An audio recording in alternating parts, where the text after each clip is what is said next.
आप कह रहे हैं कि भगवान पर विश्वास तो है लेकिन चिंता बहुत रहती है। स्वामी जी क्या करें? एक जीवन का सूत्र समझ लेना कि अगर भगवान पर विश्वास है तो चिंता किस बात की, और दूसरी तरफ अगर बहुत चिंता लगी हुई है तो भगवान का विश्वास किस काम का।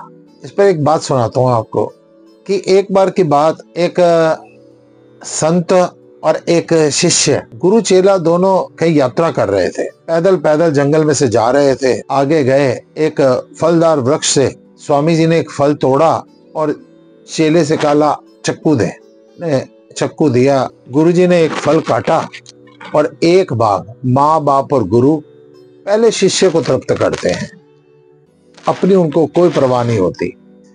पहले शिष्य को दिया। शिष्य ने वो फल खाया, जल्दी जल्दी गुरु की तरफ हाथ बढ़ा दिया। महाराज जी, महाराज अभी अपने लिए तैयार कर ही रहे थे, उन्होंने फिर उसमें से आधा काटा, शिष्य को दे दिया।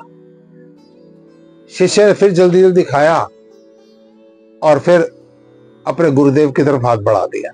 स्वामी जी अभी खाने ही लगे थे, उन्होंने फिर पाव भाग काटा और शिष्य को दे दिया, और इतनी देर में अपने मुंह में भी वो छोटा सा हिस्सा डाल दिया। जैसे ही उस फल का छोटा सा हिस्सा अपने मुंह में डाला, स्वामी जी ने एकदम से उसको थूक दिया। ओहो, कितना कड़वा है। और चेले की तरफ देखा, वो उस भाग को भी खा गया।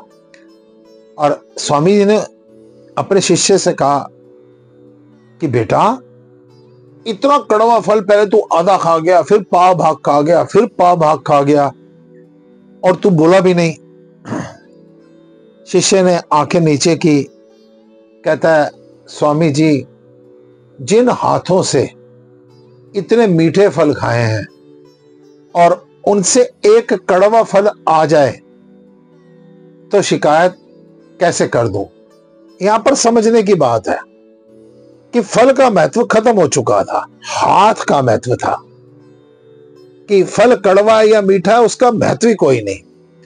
कि जिन हाथों से इतने इतने मैंने मीठे फल खाए हैं, उन हाथों से अगर एक कड़वा फल आ गया तो इसमें भी कोई ना कोई राज होगा स्वामी जी आपका। तो बात क्या है, जिस आदमी को भगवान पर विश्वास होता है वह कभी भी जीवन में चिंता नहीं करता।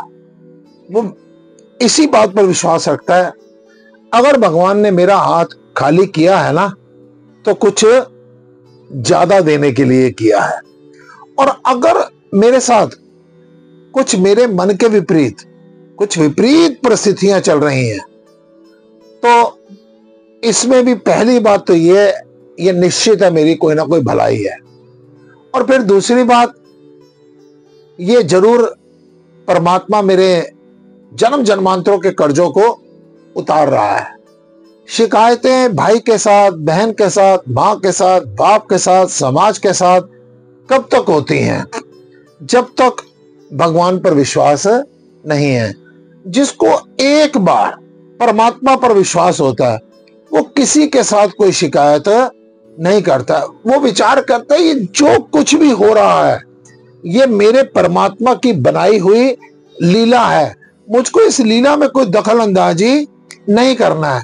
वो बड़ी प्रोलाइटली सी वो कोई बात भी करते हैं ना, जो भगवान पर विश्वास रखने वाले भक्त होते हैं वो बात भी करते हैं ना, कोई बात पसंद भी नहीं आ रही, बड़ी प्रोलाइटली कर रहे हैं, कह रहे ऐसे नहीं ऐसे हो जाए। वो भी इसलिए करते हैं कि परमात्मा ने तेरा रोल लिखा होगा कि एक बार कह के देख ले। वो सुझाव देते हैं किसी बात पर, वो दबाव कभी भी नहीं बनाते, हर चीज को सहर्ष स्वीकार करते चले जाते हैं। और फिर चिंता किस बात की? अगर तुम हर बात की चिंता करने से अच्छा अगर आप चिंतन करेंगे ना तो जीवन की बड़ी से बड़ी दुर्घटना, चाहे वो मृत्यु है, चाहे वो कोई ना कोई लॉस है, उसके अंदर भी आपको प्रॉफिट दिखाई देने शुरू कर जाएंगे। आपने बहुत कुछ खोया लेकिन कुछ लोगों को तो पा लिया ना।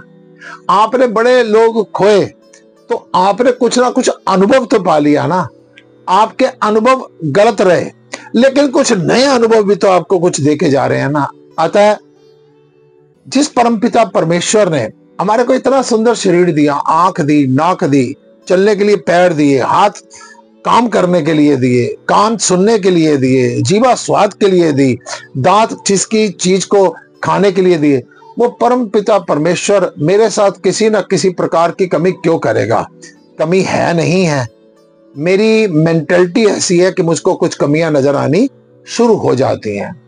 अतः हर चीज के अंदर भलाई है, सिर्फ आपकी सोच और भगवान पर आपको विश्वास कितना है। जिसको विश्वास होता है वो निरंतर चला जाता है और आगे जाकर उसको अपने सुंदर सुंदर परिणाम निश्चित मिलते ही मिलते हैं। अतः कहूंगा, चिंता मत कीजिए, चिंतन कीजिए।